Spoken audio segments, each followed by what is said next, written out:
সেই মুহাম্মদ সাল্লাল্লাহু আলাইহি ওয়াসাল্লামকে আমরা বানাইলাম তিনি একজন ধর্মীয় নেতা মাত্র।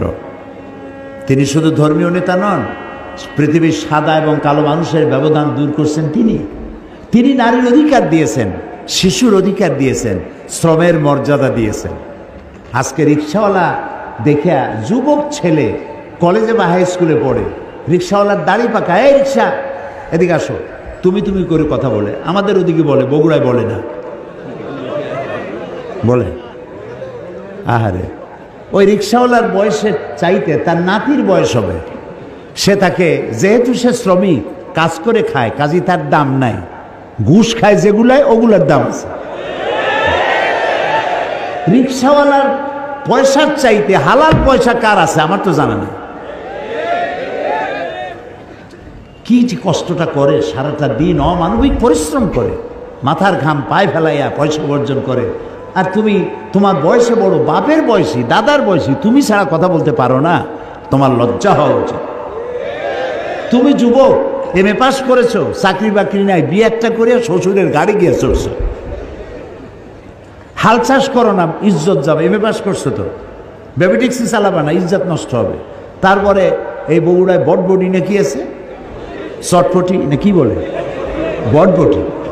বটবটি, নসিমন, বসিরন, কসিমন, এগুলো হাত দিলে ইজ্জত নষ্ট হবে। তুমি এমএ পাস করলেও রিক্সাওয়ালার দাম বেশি আল্লাহর কাছে, কারণ রসুল বলেছেন আল কাসিব হাবিবুল্লাহ, সহস্তে উপার্জনকারী ব্যক্তি আল্লাহর বন্ধু। সুবহানাল্লাহ। সুতরাং ইসলাম শ্রমের মর্যাদা দিয়েছে, শ্রমিককে উপরে উঠায় দিয়েছে, সমস্ত মানবতার অধিকার দিয়েছে, সমস্ত ধর্মের অধিকার দিয়েছে। আল্লাহ তাআলা কোরআন শরীফে বলেছেন অন্যের দেবদেবীকে গালি দিও না, কারো দেবতা দেবীকে গালি দিবা না, আল্লাহ নিষেধ করেছেন। কারো মন্দির, কারো প্যাগোডা, কারো গির্জা ভাঙবা না, আল্লাহ নিষেধ করেছেন। সুবহানাল্লাহ বলে।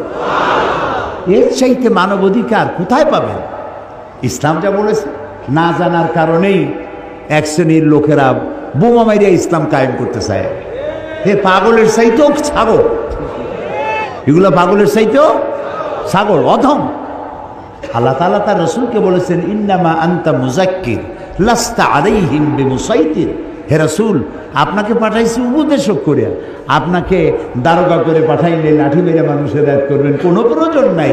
ইন্নাকা লা তাহদি মান আহবাবতা, যারই খুশি আপনি তারে হেদায়েত করতে পারবেন না, হেদায়েতের মালিক জোরে বলেন আল্লাহ, বলেন আল্লাহ, আল্লাহ, আল্লাহ, তিনি হচ্ছেন একমাত্র মালিক হেদায়েতের।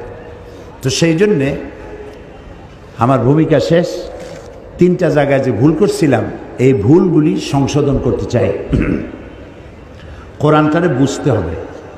এখানেও একটা সমস্যা আছে, এক শ্রেণীর লোকেরা বলে কি যে কোরআন আমরা বুঝবো না, কোরআন আলেমদের কাম, আমরা এটা বুঝবই না। কোরআন ভুল যদি পড়ি আর ভুল অর্থ করি, জাহান্নাম ছাড়া কোনো রাস্তা নেই, এগুলো মৌলবীদের গাড়ি উঠায় দাও, আসো আমরা হাদিস পড়ি। আচ্ছা ভাই, হাদিস হচ্ছে কোরআনের ব্যাখ্যা, হাদিস কোরআনের কি ব্যাখ্যা। হযরতে আব্দুল্লাহ ইবনে মাসউদ রাদিয়াল্লাহু তাআলা আনহু তিনি বলেছেন, আমরা যখন কোনো হাদিস বলি তখন তোমরা ধরেই নেবা এটা আমরা কোরআনের ব্যাখ্যা করতেছি। সুবহানাল্লাহ। এই কোরআনে নামাজের কথা আছে, নামাজের কথা আছে, কিন্তু জোহর কয় রাকাত, আসর কয় রাকাত, মাগরিব কয় রাকাত তা কি আছে? নাই। এ কোরআনে যাকাতের কথা আছে, কিন্তু সোনা কতটুক হলে, রূপা কতটুক হলে, দান কতটা হলে, গরু কতটা হলে দিতে হবে তা কি আছে এখানে? এখানে হজের কথা আছে, কিন্তু কয়বার তওয়াফ করবেন, রামি হেজার কিভাবে করবেন, সাফা মারোয় গিয়ে কি করবেন, উকুফে আরাফা কিভাবে করবেন তা কি আছে কোরআন শরীফে? নাই। কাজী ব্যাখ্যায় আপনি কখন যাবেন? যখন আসলটা পড়বেন। আপনার কাছে আসলের খোঁজ নাই, আপনি ব্যাখ্যা নিয়ে লাভালাভি করতেছেন, কি আশ্চর্য কথা। এই আক্কলের উপর আল্লাহ হেদায়েত করুন, বলেন আমিন। আপনি হাদিসের কাছে যাবেন তো কোরআন পড়িয়া তারপরে যাবেন হাদিসের কাছে। আর আপনি যদি বলেন যে কোরআন আমরা বুঝবো না, কোরআন কঠিন, তাহলে আপনি শয়তানের একটা ওয়াসওয়াসায় পড়েছেন। যেখানে আল্লাহ বলছেন আমি সহজ করেছি, কে বলেছে? আল্লাহ। বলেন আরো জোরে কোন?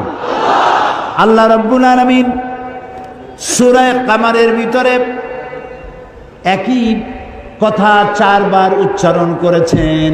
আল্লাহ রাব্বুল আলামিন বলেছেন ওয়ালাকাদ ইয়াসসারনাল কুরআনা লিযিকরি ফাহাল মিন মুদ্দাকির। আমি আল্লাহ রাব্বুল আলামিন অবশ্যই কোরআনকে বোঝার জন্য আমি আল্লাহ সহজ করে দিয়েছি।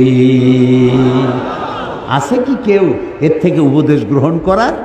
আল্লাহ বলছেন আমি করছি সহজ, আর আমরা কপাল পোড়া আমরা বলছি কোরআন খুব কঠিন, বুঝবো না, চলো যে আমরা হাদিস পড়ি। আশ্চর্য কথা। এই জন্য কোরআন শরীফ পড়ার সময় বিসমিল্লাহ পড়া বাধ্যতামূলক নয়। কোরআন শরীফ পড়ার সময় বিসমিল্লাহ পড়া বাধ্যতামূলক নয়, কিন্তু আউযু বিল্লাহি মিনাশ শাইতানির রাজিম পড়া বাধ্যতামূলক। ওয়াইজা ক্বারাআতাল কুরআনা ফাস্তাইজ বিল্লাহি মিনাশ শাইতানির রাজিম। যদিও প্রত্যেকটা সূরা শুরু হয়েছে বিসমিল্লাহ দিয়ে।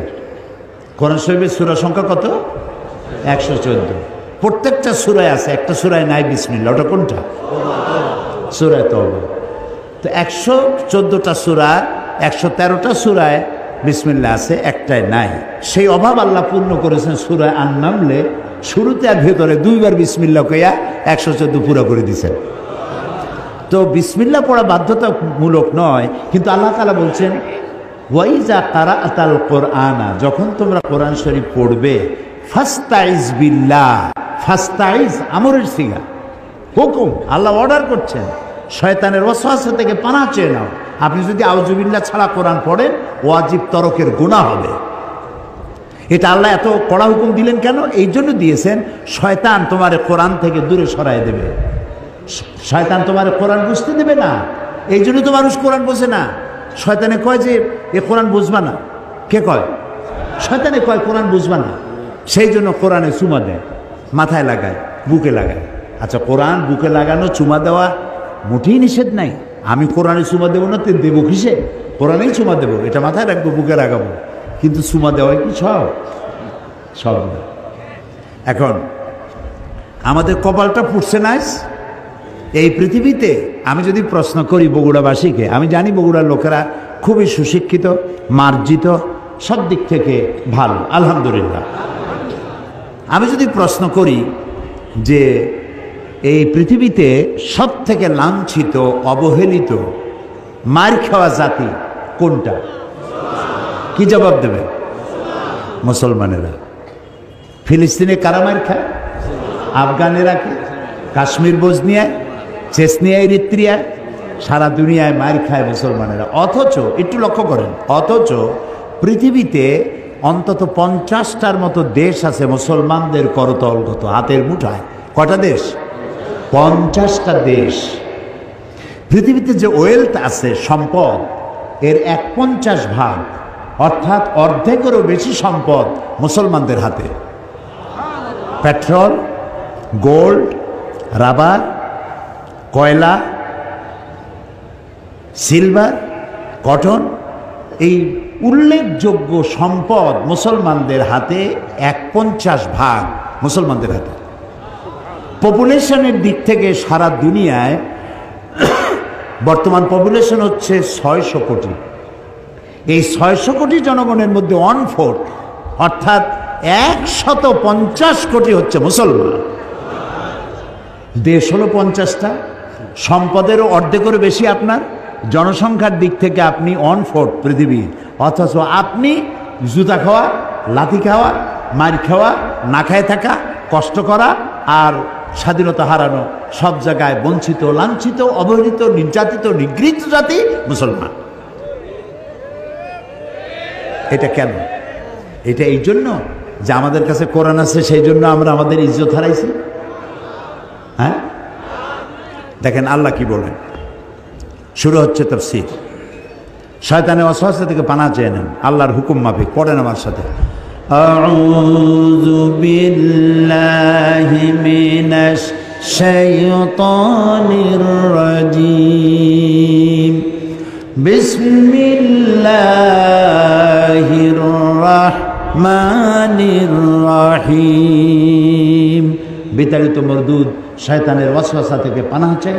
পরম করুণাময় আল্লাহ রাব্বুল আলামিনের নামে শুরু করছি। তাহা মা আনজালনা আলাইকাল কুরআনা লিতাশকা ইল্লা তাযকিরাতান লিমান ইয়াখশা তানযীলাম মিম্মান খালাকাল আরদা ওয়াস সামাওয়াতিল উলা। সুবহানাল্লাহ। কি মজার কোরআন। আহারে জাতি, যেই জাতিরে আল্লাহ বানালেন শ্রেষ্ঠ জাতি, সেই জাতি আজ নিকৃষ্ট জাতিতে পরিণত হয়ে গেছে। আল্লাহ তাআলা বলছেন, তাহা, হে নবী, মা আনজালনা আলাইকাল কুরআনা লিতাশকা, এই কোরআন আমি এই জন্য নাজিল করি নাই যে আপনার কষ্ট হবে। সুবহানাল্লাহ, বলেন সুবহানাল্লাহ। এই কোরআন এর জন্য নাজিল করি নাই যে আপনি কষ্ট পাবেন। এটা কি? ইল্লা তাযকিরা, এটা একটা নসিহত, এটা একটু উপদেশ। লিমান ইয়াখশা, যারা আল্লাহকে ভয় করে, যারা আল্লাহকে ভয় করে চলে তাদের জন্য নসিহত। আর এই নসিহত যারা মানবে তাদের কপাল খুলে যাবে। তো কপাল যদি আজ আমার পুড়ে থাকে, তাহলে কোরআন ছেড়েছি তাই কপাল পুড়েছে। এই পোড়া কপালকে জোড়া লাগাতে চান? পোড়া কপাল জোড়া লাগাতে চান? কারা কারা চান দেখি তো, পোড়া কপাল জোড়া লাগাইতে চান? আলহামদুলিল্লাহ, আলহামদুলিল্লাহ, হাত নামান। আলহামদুলিল্লাহ। আমরা আমাদের পোড়া কপাল যদি জোড়া লাগাতে চাই তাহলে সুপার গ্লু মাখলেই হবে নাকি? সুপার গ্লুতে কাজ হবে না। আল্লাহ রাব্বুল আলামিন বলেছেন,